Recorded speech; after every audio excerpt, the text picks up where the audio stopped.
Well, good morning, everyone, and welcome to UC Davis's Centennial Convocation. My name is Enrique Lavernia, and I have the privilege of serving as the Dean of the College of Engineering, and more recently as the Provost Designate. I'm very honored to have been asked to be the MC today, because it's a special day. But before we get started with our formal program, I'd like to acknowledge the UC Davis Symphony Orchestra, which, by the way, happens to be celebrating its 50th anniversary.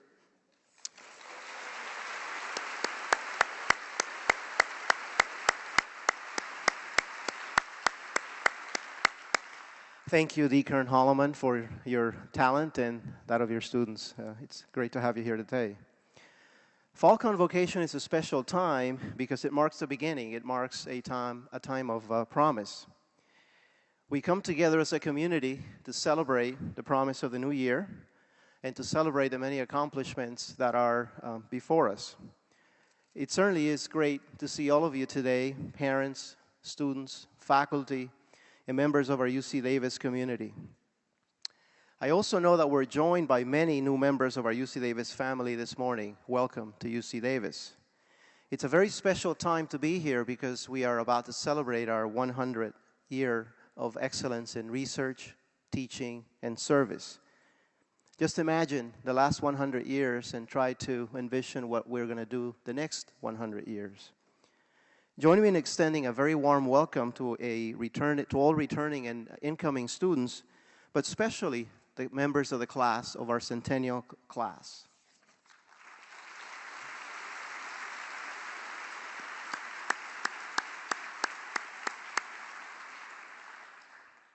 Now, UC Davis appreciates all the many great friends who do so much to support our university and its great mission.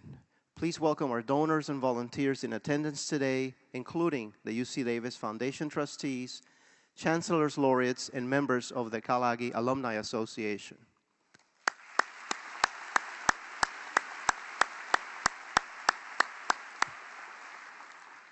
We are also honored to have another special group in the audience. Please extend a warm welcome to the consuls and consuls general from China, Huang Jin, France, bienvenue, Greece, Carlos Ilfate, Japan, Jucoso, Mexico, bienvenidos, and the United Kingdom, welcome.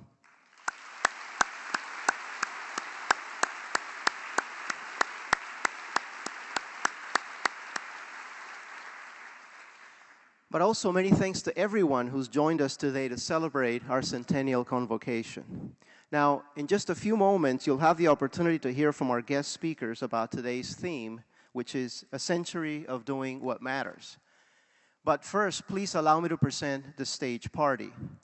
Members of the stage party, will you please stand as I call your names? First, extend our very warm welcome to our Chancellor Larry Vanderhoef.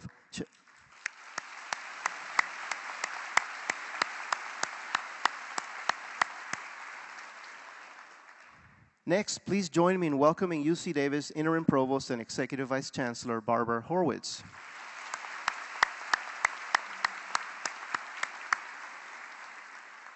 And here to represent UC Davis's outstanding faculty are Pablo Ortiz, Vice Chair of the Academic Senate,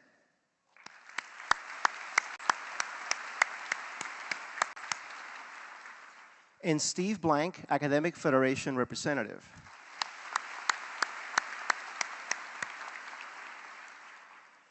Also here to represent our dedicated staff all across the university, please welcome Peter Blando, Chair of the UC Davis Staff Assembly.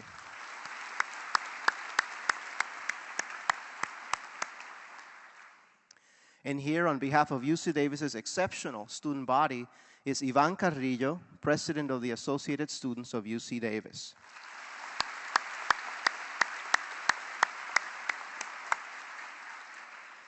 The next member of our stage party is chair of the UC Davis Foundation. The UC Davis Foundation helps to raise philanthropic support, advocates for our campus, and manages a portion of our endowment. Please welcome our own Pam Fair.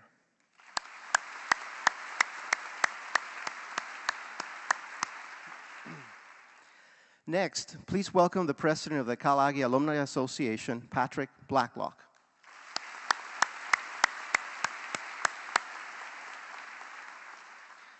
And now, I have the pleasure to introduce our 5 guest speakers who will be sharing their thoughts on this year's Convocation theme. Gabriela Wong, senior in sociology and law and society major, and a 2008-2009 Strauss Scholar.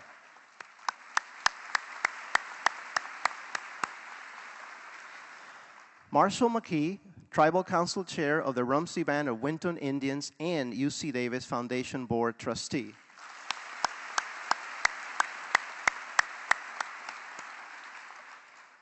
Julia Ann Easley, Senior Public Information Representative, UC Davis News Service and Red Cross Disaster Volunteer.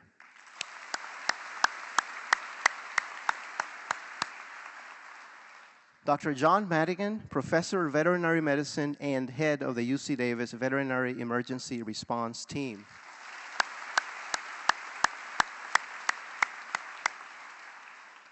And Dr. Candice Curley, School of Medicine alumna and founder of the project Africa Global.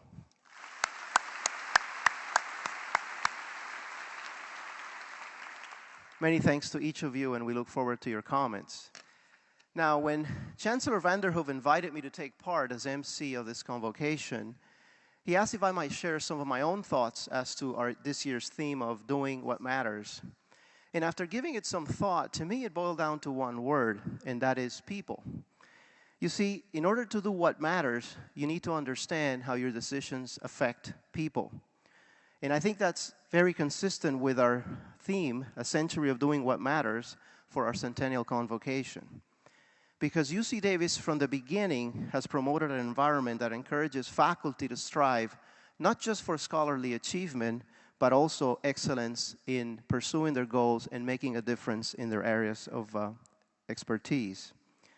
So when we think about when we think about our work, we measure it by different standards.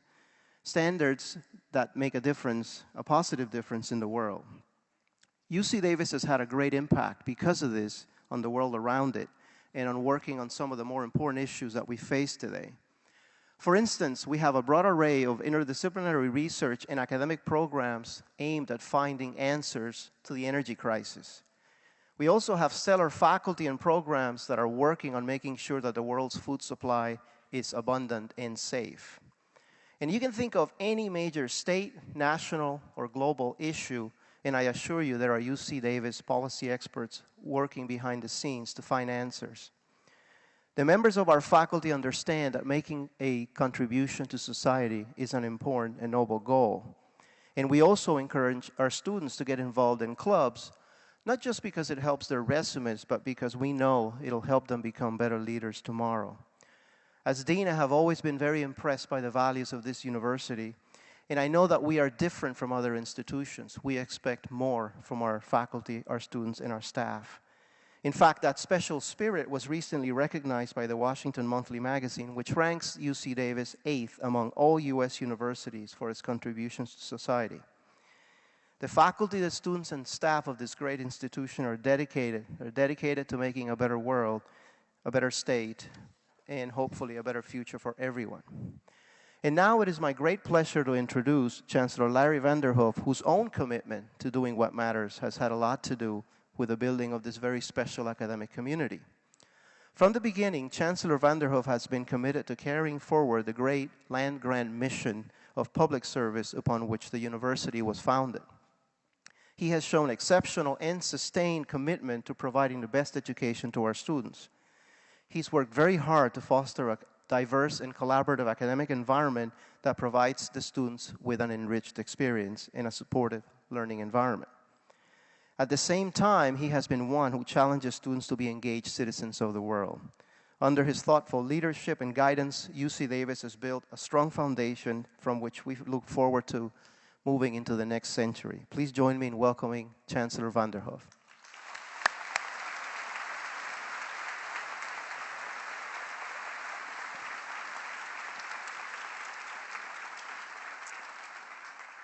Enrique, thank you very much for that introduction and for being our MC today. And Kern, thank you as well. Once again, you and and let me rest on the orchestra for just a moment.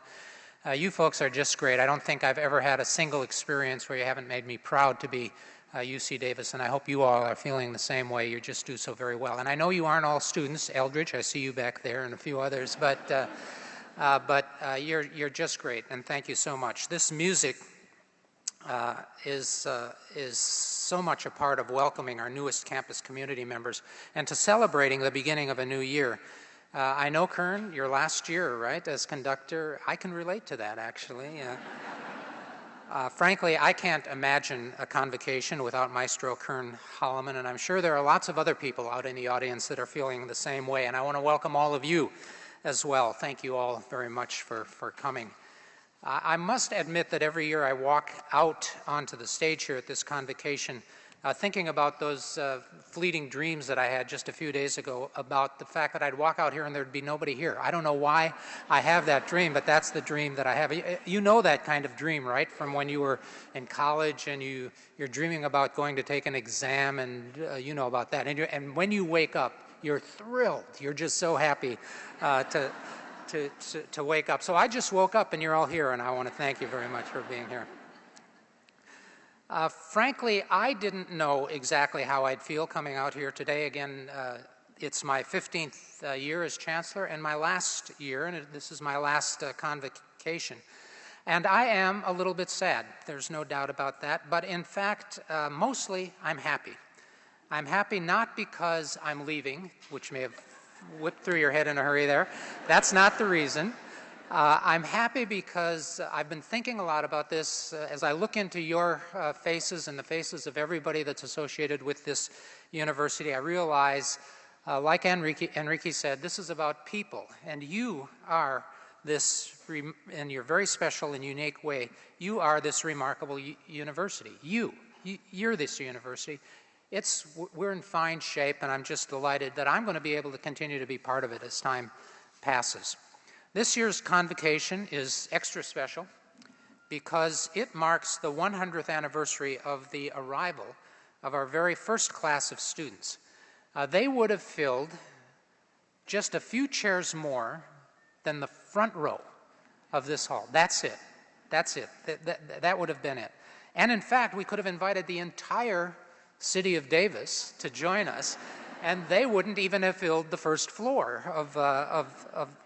so that class was 18 people in that class. This year's Centennial class, a little bit bigger, actually numbers close to 5,000, and that's one of the differences that 100 years makes.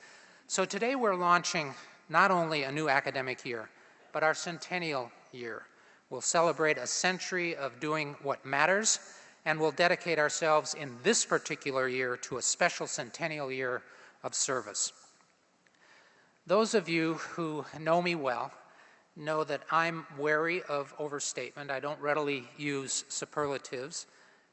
Perhaps that's my Midwestern roots at work, but in spite of this hesitation, I want to tell you that of this I am quite certain.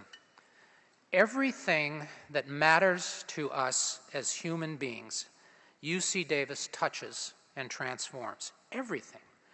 Think about it, whether it's health or the economy, what we eat and drink, our nutrition, the way we live and work together, how we find meaning through art and music and literature, how we steward the earth, thinking environmentally. Everything that matters, UC Davis touches and transforms. Doing what matters surely was also the intent a century ago, 100 years back, when a small number of a handful of people with a particular vision, unusual vision, and tenacity laid the foundation for this university. Do you know the story of George Pierce, Jr.? We owe him a lot. Over 100 years ago, Pierce persuaded the Davisville Chamber of Commerce to purchase and donate water rights to the land that would become this campus. He wanted everything to be right, and he felt that was important. And he convinced the Davisville Chamber to do that. All he had to do was deliver the documents to San Francisco. And then along came an earthquake, the great earthquake of 1906. Did that keep him from making the deadline on filing these papers? Not on your life. He climbed debris. He zigzagged through ruptured streets. It's a true story. All to ensure that this campus was founded properly. In its way, in its small way, this is a story that defined our future and set the tone for how we would think for over 100 years until today. Imagine if Pierce were here, if he was sitting together, maybe with Peter Shields, Jacob LaRue, another great person in the founding of this university. Imagine if they were all here today. Imagine their reaction. They taught us to dream big, to work hard, to never give up, but I suspect, I just bet, that even they would be amazed to see the transformation of that 1908 university farm to what UC Davis is today.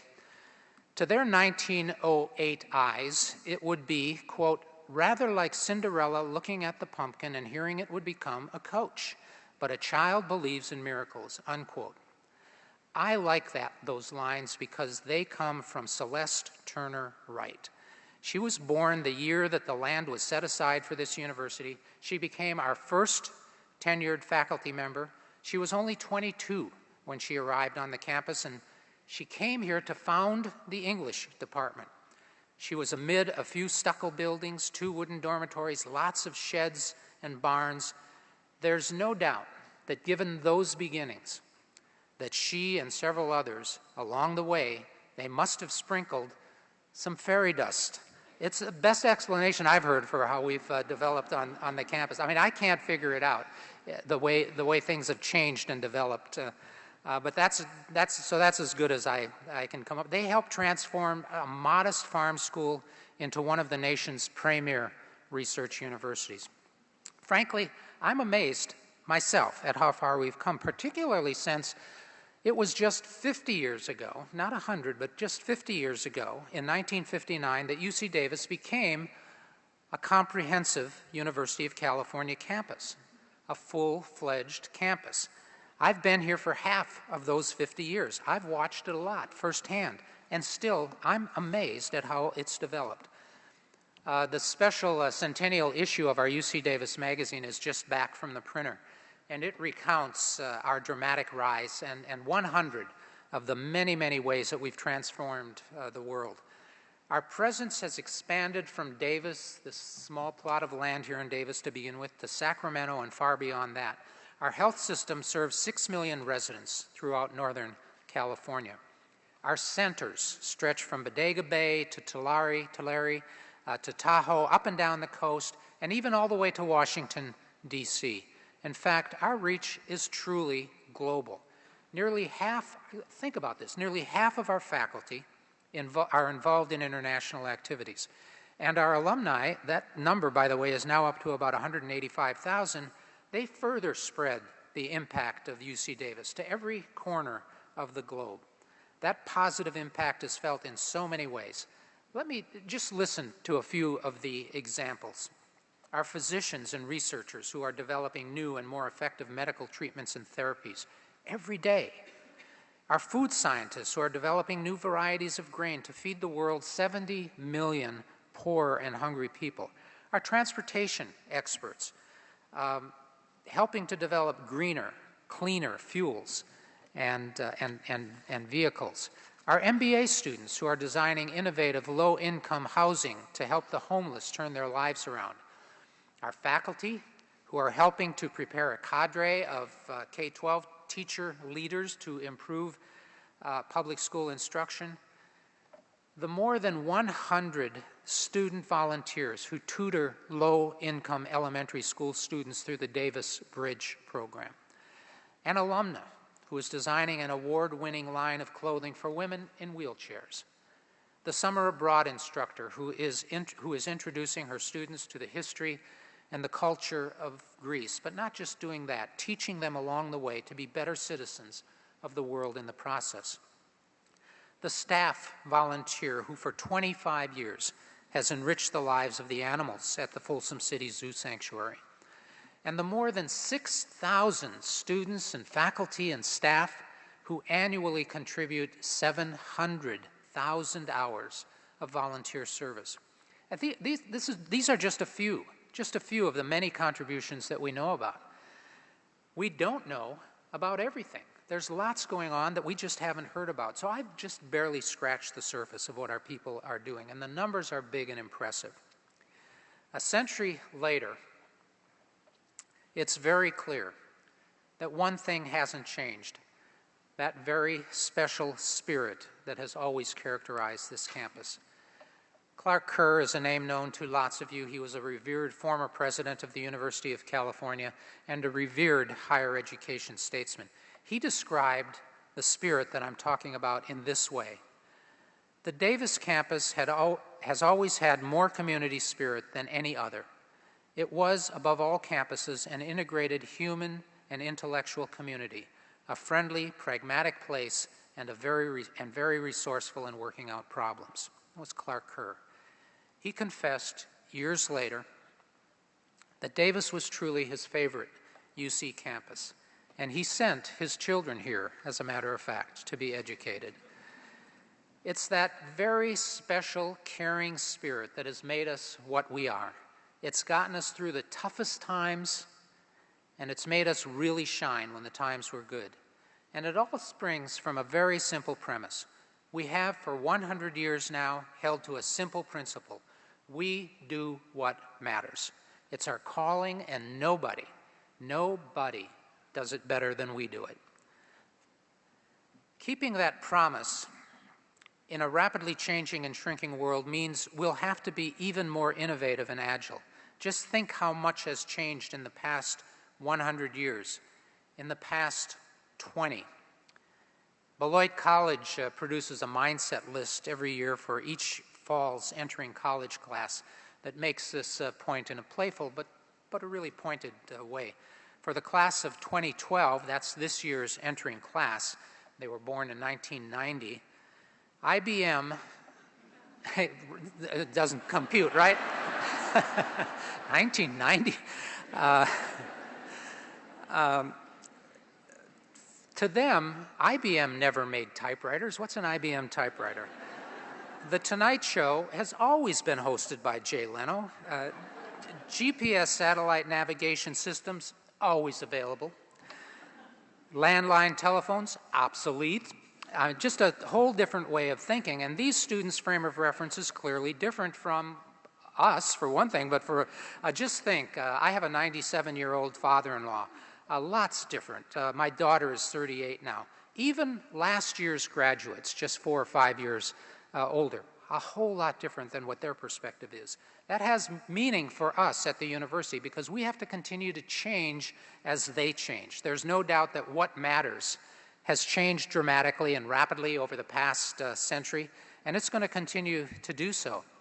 But just as UC Davis was there 100 years ago, anticipating and responding to society's needs, I know that we'll be there doing the same thing in our second century.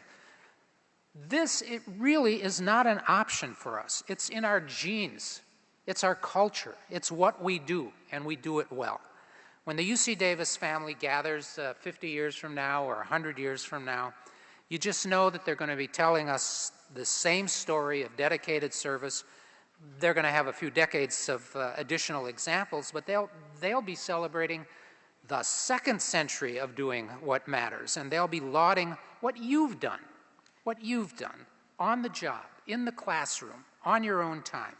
They'll be talking about what you've done to make this world a better place. That's you. That's UC Davis at its very best. Thank you.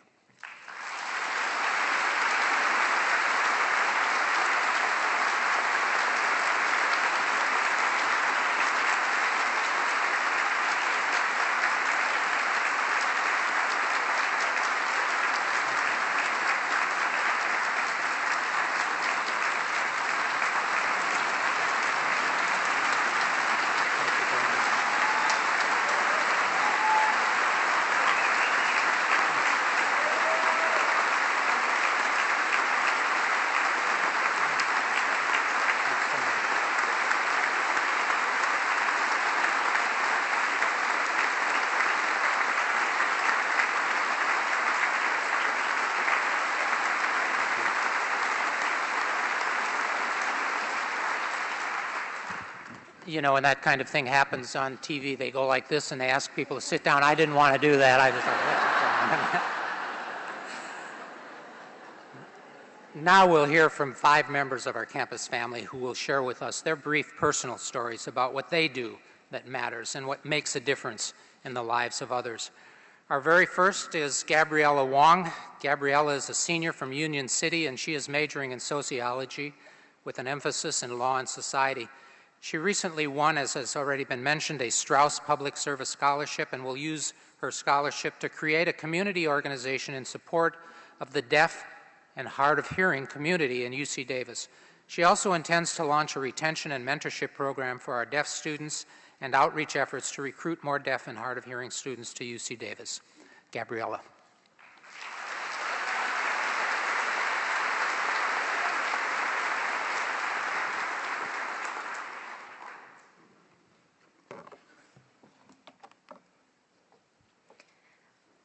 Good morning.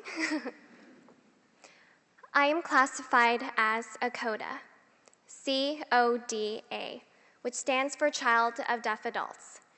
Even before I was born, many warned and cautioned my parents about having a child in fear that the child born to deaf parents would have an abnormal upbringing.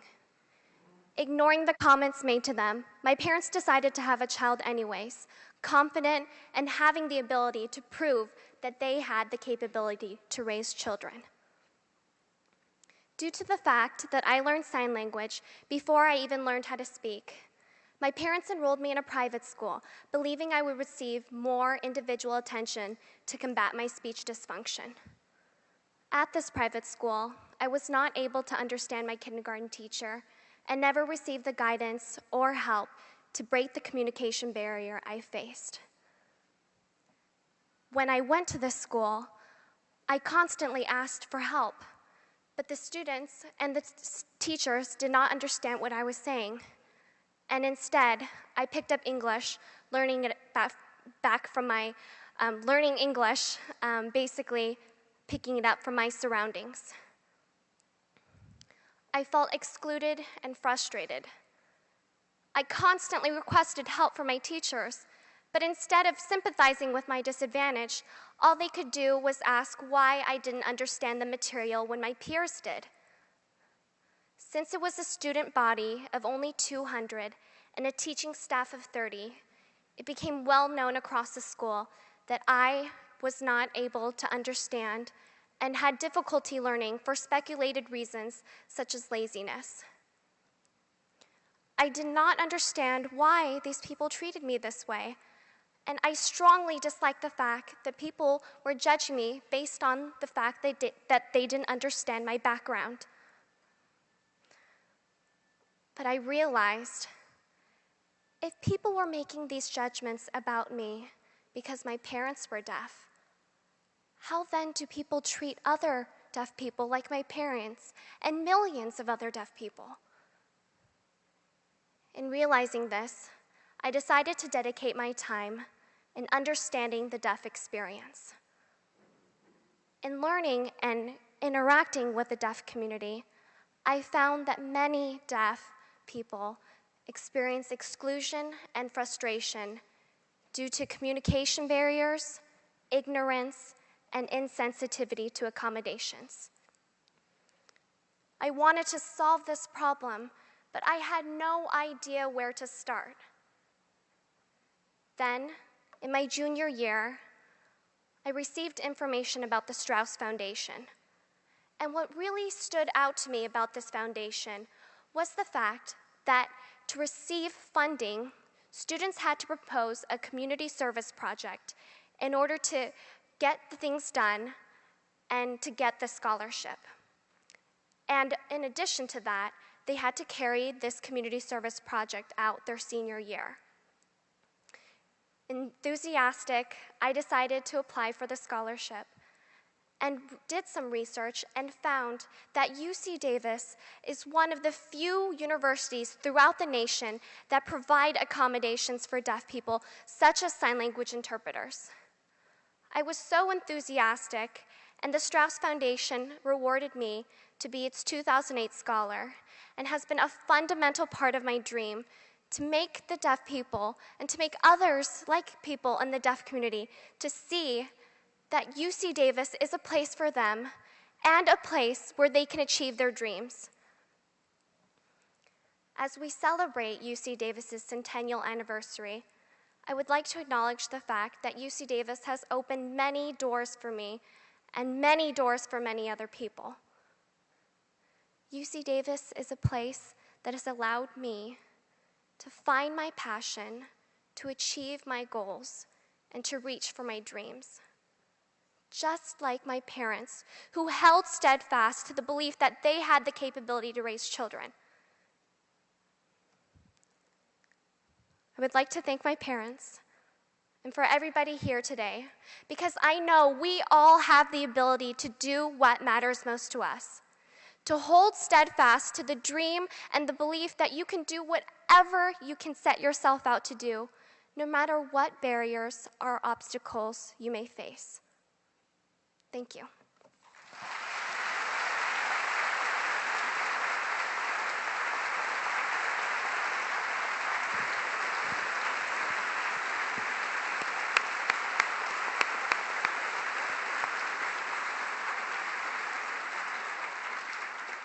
Our next speaker is Marshall McKay. He's the chair of the Rumsey Band of Winton Indians and a member of our UC Davis Foundation Board. He's strongly interested in the renaissance of Native American culture and in building community. We are grateful for this tribe's abiding support of UC Davis, including a significant gift for this very center for the performing arts when we most needed it, and 2 endowed chairs, one in Native American studies and another in pediatric endocrinology.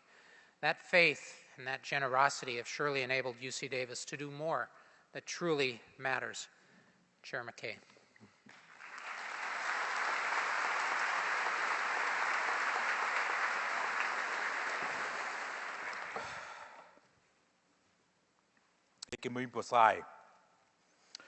That means, how are you? What an honor it is for me to be here today to celebrate 100 years of this university's existence, and to congratulate the UC Davis community on your continuing efforts to move this institution along in the pursuit of excellence. I speak personally and for our Yochadihi Nation in expressing the appreciation for the abounding support you have given us over the years in so many of our endeavors. Your generosity and willingness to help our growth towards better health, education, cultural renewal, and the appreciation of the arts and sciences. When I reflect on the last century of tribal people, doing what matters is no less profound than turning the tide from near extinction to survival and even prosperity. The prospectors who flocked to California in the mid-19th century in the pursuit of gold, confiscated lands, enslaved and massacred native peoples who've lived here for thousands of years. There was a 40-year period at one point where 100,000 Indians were killed. In 1907, our Wintoon grandfathers were forced off ancestral lands and put on federally created reservations. As I stand here before you today, 100 years later, I can tell you that we are at an exciting time and a place, a time of realizing the beauty and the spirit of Native Californians, realizing the intellect and the creativity and tenacity of our people, realizing our tribal community innovations and adaptions, and realizing self-determination. California tribes are here, not just as surviving people, but we are here fully participating in our lives, in our cultures, and in our traditional life ways. We have entered this new millennium with newfound vigor and resolve. Our populations are growing. We are a younger population also. Today, about a third of our people are under the age of 18. We are increasingly developing new endeavors to strengthen our tribal communities in the areas of culture and language, in the arts, in economic development and the environment, in politics and education. Tribes are striving for economic self-sufficiency. During the last decade, we have experienced increases in real per capita income, growth in household income, decreases in unemployment and family poverty, and the rise in percentage of college graduates. But all is not well in Indian country. We still have a lot of work to do. The policies of self-determination are under constant pressure. There are discouraging disparities in numbers of socio-economic indicators across Indian country. The death rate from preventable diabetes is 4 times greater in our community than in the U.S. population. The Indian teen rate for illicit drug use is twice that of national indicators. Personal income is less than half the U.S. levels, and Indian family poverty is 3 times the national rate. But we are addressing those issues. For example, when the Yochudihi Nation founded the Rumsey Endowed Chair for Pediatric Endocrinology here at UC Davis, we saw it as an important step towards preventing diabetes in the group that holds our future, our youth. Many of our tribal communities are in the process of nation building and rebuilding. We are asserting our tribal sovereignty by strengthening our institutions and governance. We continue investing in our social developments too, like fire departments, schools, and wellness centers. We are seeing across Indian country great growths in these areas. We are in a great place to address our culture and language, to consider bringing back our ancestors or in the form of repatriation in our own terms, to talk about art and creative expressions, to restore health and balance and harmony. We are grateful to have a neighbor like UC Davis to partner with us on these restoration projects. The first university in the nation to have a Department of Native American Studies, UC Davis has a commitment to advancing scholarly knowledge while also attending to the needs of Native communities. Knowing this, we funded the Rumsey Rancheria Endowed Chair for the California Indian Studies in order to benefit Native people. Today, the funds from that chair are being used to help revitalize native languages. Today, I believe we're in a hopeful place, and we take seriously the responsibility for ensuring that our progress continues by doing what matters for the next 7 generations to come. I join with the leadership of my Yochudihi people and with our friends and supporters at UC Davis in pledging our commitment to this continued growth. And I thank you for inviting me here to share this important day with you. And I'd like to leave you with this final thought. I like to think of California Native tribes as a beautiful tapestry created by a beautiful artist, a Native artist. Each thread and material that goes into creating this tapestry is unique and beautiful. Each thread it varies in size, length, width, texture, color, and is unique in its own way. Each thread must be in place in order to see the entire picture. A half-finished tapestry does not present the clearest or most beautiful picture. If one simple thread is taken out of that tapestry or becomes loose, the entire picture begins to disintegrate, and the overall product begins to unravel and lose its form. The tribes in California are no different. Each tribe in California is a thread with a different background, history, membership, and interests. When we work together, we create a beautiful tapestry, an image of the tribes living in California. This is especially true when we assert our sovereignty and create a picture of what the California tribes are. We are not another population demographic that can be controlled by the state. We are each our own sovereign nation that can do and is doing much to contribute to the human race. Thank you.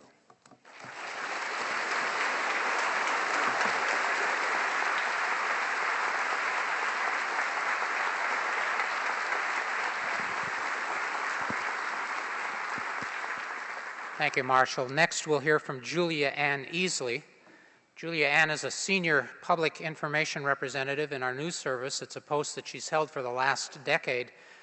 She's also an American Red Cross Disaster Services volunteer, one of the so-called Katrina kids who joined the Red Cross after Hurricane Katrina struck.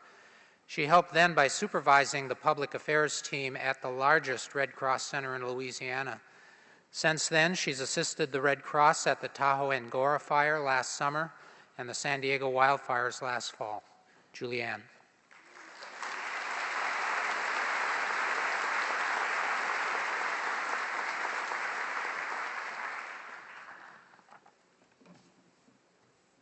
Good morning.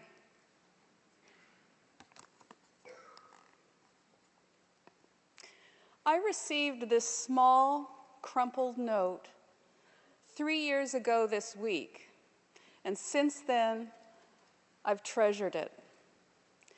In just a few scribbled words, it says so much about public service and my experience with the American Red Cross.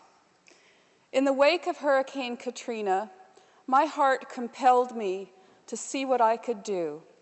I volunteered with the American Red Cross, and I was sent to Baton Rouge, Louisiana, on my first disaster services assignment. I was charged with managing public affairs at the largest shelter in the state. That included overseeing the visits of dignitaries, electeds, television personalities, and media from around the world. Long days were spent in hiking boots as I went from one end to the other of this huge River Center Convention Center. And I want to tell you that the escalators that went between the two stories, they weren't moving. So that was the days. Nights, I was on a cot in the fellowship hall of a local Catholic church, and later at the shelter itself. When my hiking socks got too stiff, I surrendered them to an ad hoc laundry service that parish families operated for the volunteers. One evening, the clean socks came back in a plastic bag with a brownie, Mardi Gras friendship beads, and this note. Here's what the note says. I had to get a new bag, smelly. Have a good day. Thanks for your help. When even just one steps out to serve, many walk together, often in quiet, unrecognized ways. The teen who washed my socks and wrote this note, in a way, went with me every day. Help me show you how UC Davis was there with me too. If you shaped campus policies that encouraged employees like me to volunteer for what was the largest and most devastating natural disaster in our nation's history, if, in the busyness of September, you freed me from my duties here to follow the tug on my heart, if you shouldered any of my responsibilities or waited patiently for something to be done while I was away. If you slipped something into a care package that followed me from UC Davis to Baton Rouge, if you lent me confidence and encouragement and prayer, if you could answer yes to any of these questions, would you please stand now? Is the Chancellor standing? Come on.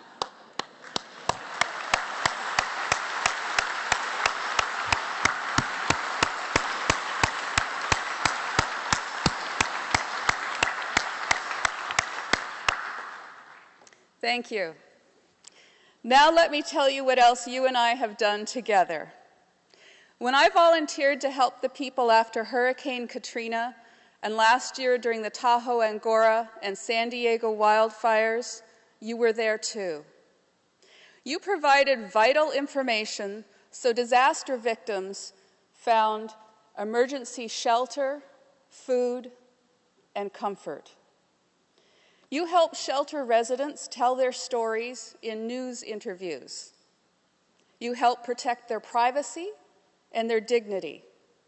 And you helped the American Red Cross be accountable to the people of America.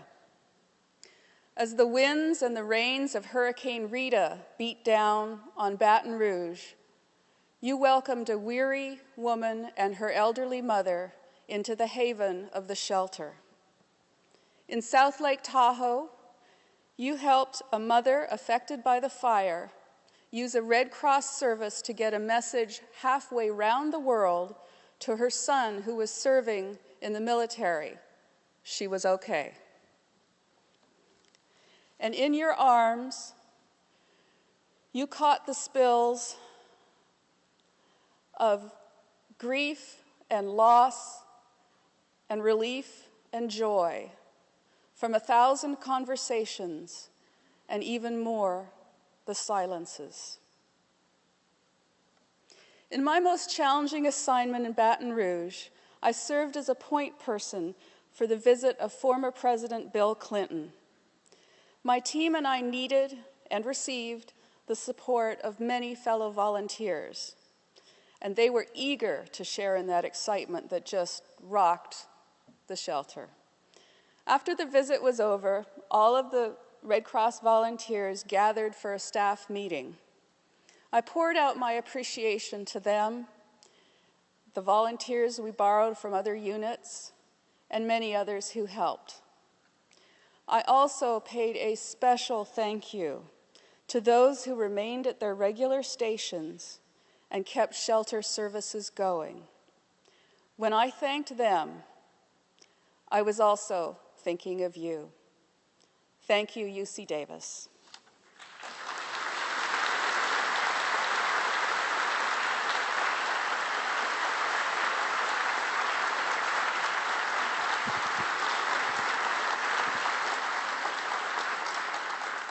Thank you, Julianne. I'd like next to introduce Dr. John Madigan. He's a professor of veterinary medicine, leader of our veterinary emergency response team. When disaster strikes and animals are threatened, you know Dr. Madigan is going to be there. I'm sure you have seen his stories on TV many, many times when matters like this happened.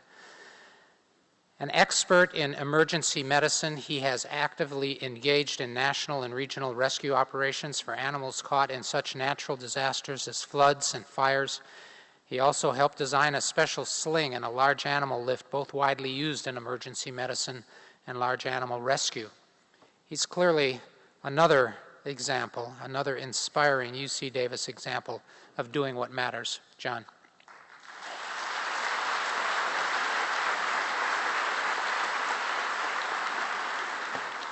Thank you very much. It's a great pleasure to be here today and a very exciting event for our campus. At the University of California School of Veterinary Medicine, we make the world a better place for animals by doing what matters. Veterinary medicine is the only branch of medicine dedicated to the worthy task and challenge of caring for the animals of our world and their impact on the environment and society. Society looks to veterinary medicine now more than ever to improve the health and well-being of animals and improve animal welfare, included those animals in agriculture, food production, and animal shelters. UC Davis has met the many challenges of educating veterinarians for service and made many discoveries through research that often begins at the local level and then expands to the national and global community. Here are but a few examples. At our veterinary medical teaching hospital located on the campus, we would receive animals, horses, with injuries and illness which prevented them from standing. Horses that cannot rise struggle and don't do well. Doing what matters meant developing a sling which anatomically supported and lifted horses to provide a chance for recovery. We then applied our sling to support horses waking up from anesthesia after orthopedic surgery, and now horses can have long bone fractures repaired and recover. The fight to save Barbaro used our sling. We have also used it to airlift stranded horses in the Sierra Mountains and move them to safety. I think that's where that fairy dust thing came in, Larry. Something made them move pretty well through the air. So when you're in an airport and you see a horse being rescued somewhere and flying through the air under a helicopter, think of UC Davis and then the fairy dust. The sling's now being used nationally and internationally.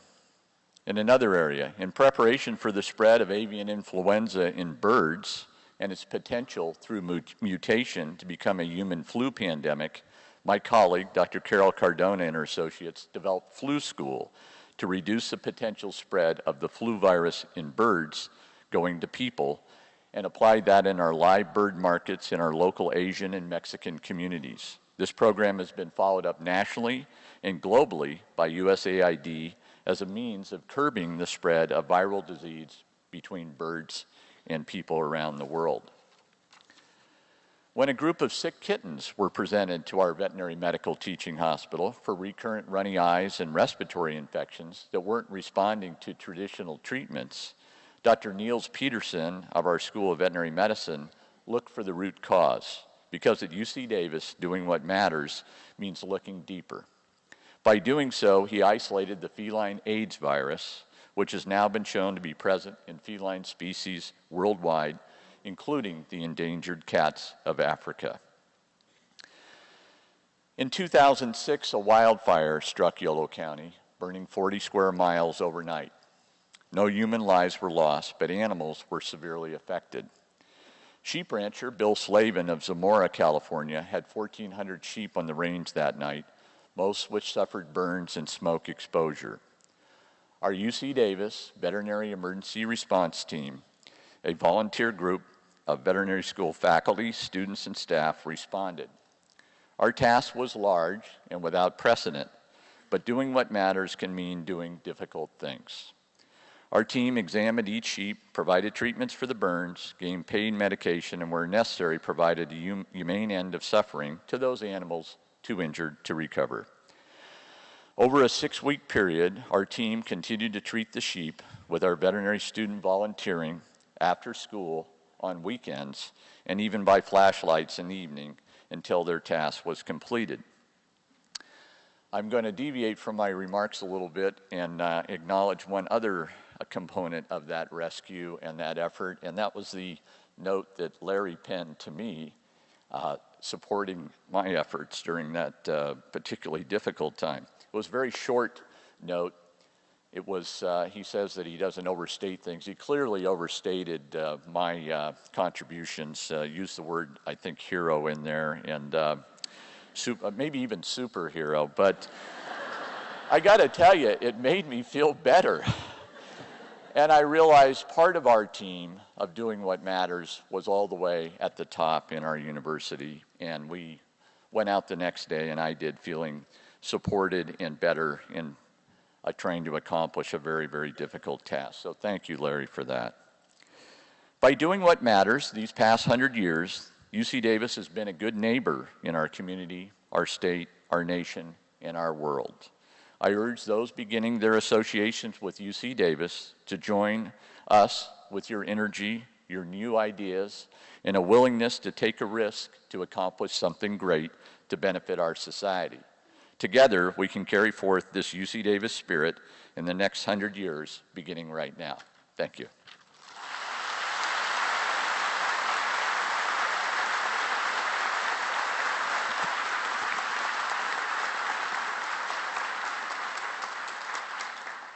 I have, before I introduce the next speaker, just a couple of things I remember very clearly after that fire that killed so many sheep. I remember going one day where two students had lambs. They hadn't saved the mother, but they had saved the two lambs they had gotten them by cesarean section.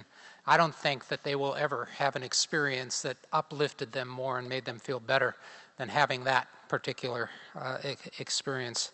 And by them showing what they had done, it made me feel, and everybody I'm sure that talked to them about it, feel just as good. I have to thank one other person before I get to Dr. Condessa Curley, and that's Marcy Greenwood. Marcy, I expect, is in the audience, but she was going to be on the stage. And the reason she was going to be on the stage is we had her here as a backup for Dr. Curley in case Dr. Curley did not get here. Not but 24 hours ago, Dr. Curley was in Africa, and she was getting into Los Angeles at 8 o'clock last night if everything went perfectly, and then here this morning, and we just didn't know if she would make it.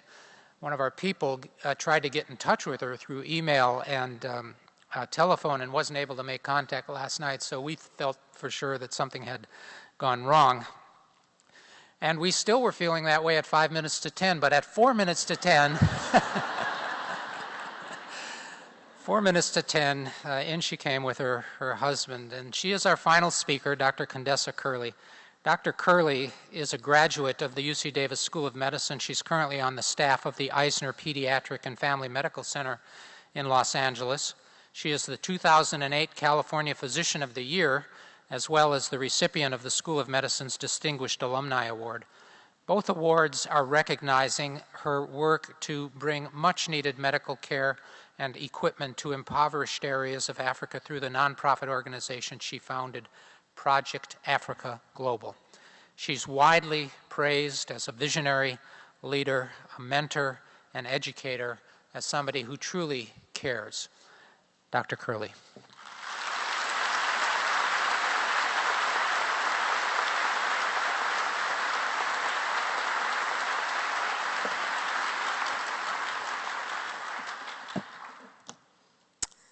Good morning, Chancellor, esteemed colleagues, honored guests, and attendees of the Centennial celebration.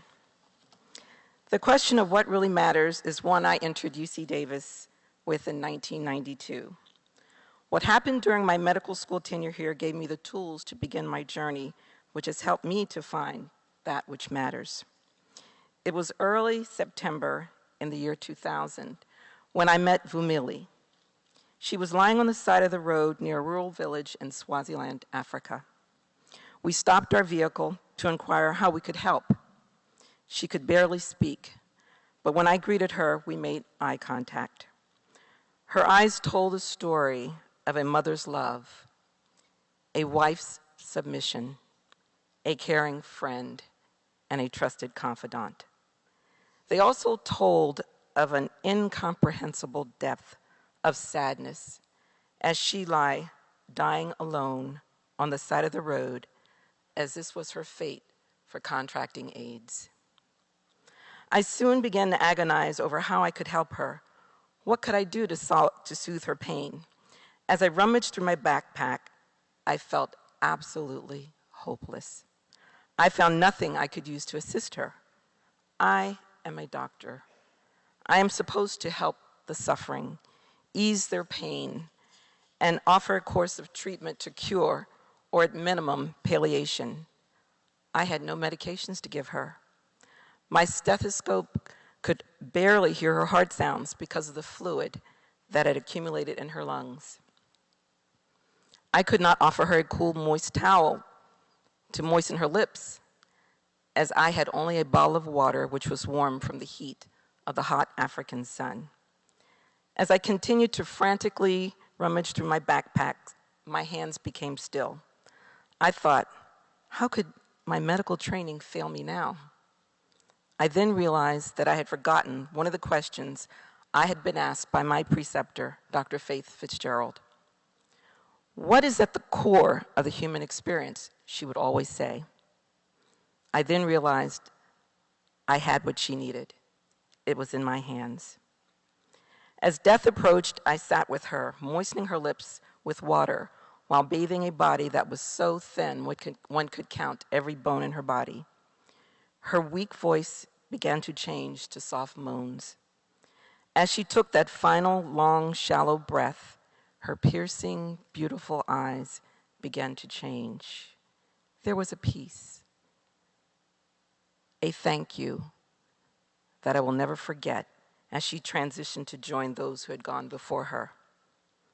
At that point, I realized that my medical school training had not failed me. I had forgotten how therapeutic touch could be for both the patient and me, the provider. Taking care of the sick, underserved, and vulnerable populations, whether here in the United States, Africa, or elsewhere in the world, we as healthcare providers face the same dilemmas and sense of helplessness when faced with life-threatening illnesses and death. We must remember that, in the end, it all comes back to the power of touch, when words and feelings cannot be expressed. When asked why I do what I do, I can only respond by saying, through the many challenges of working with underserved populations in developing countries, I have placed myself in the best classroom in the world. I get to learn from people who never tire of teaching me the depth of kindness and generosity of the human spirit in health and in suffering. This, in turn, continues to renew my commitment to serve with the same energy and excitement of a first-year medical student. I vividly remember my first day of medical school orientation here at Davis. I, at the age of 38, was the oldest medical student in my class. As I thought about what it took to get here, I heard these words: do what you love, and everything else will follow. This piece of advice still rings true today, and this is the reason why I do what I do and what really matters. Thank you.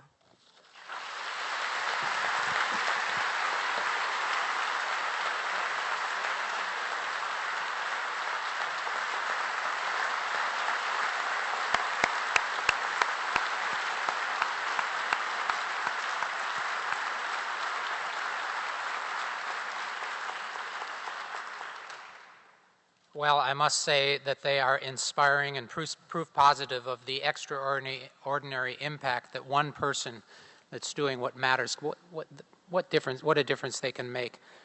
Join me again in thanking our 5 speakers for sharing their different stories.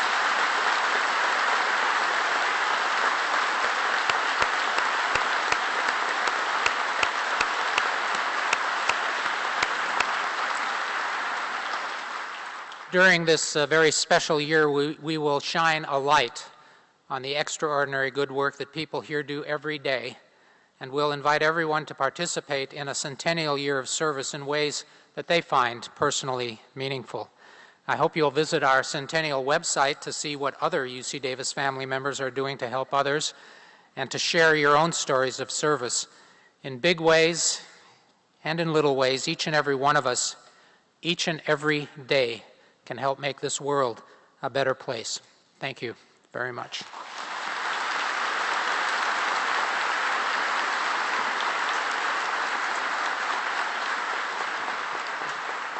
And now I invite you to join Christopher G. as he leads us in singing the UC Davis alma mater, Hail to California. If you'd like to sing along, the words are printed in your program.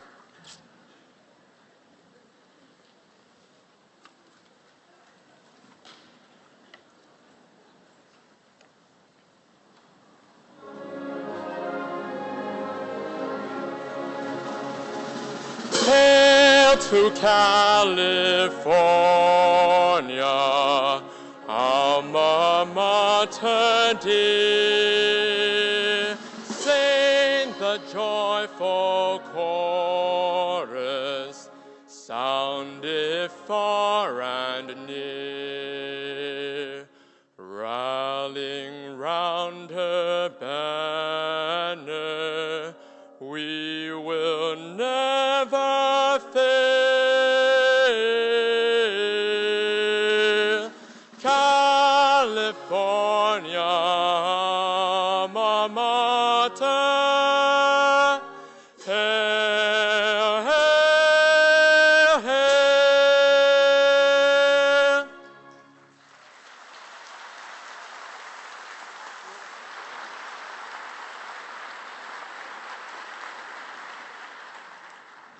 Thank you, Christopher, for leading us in the singing of the Alma Mater.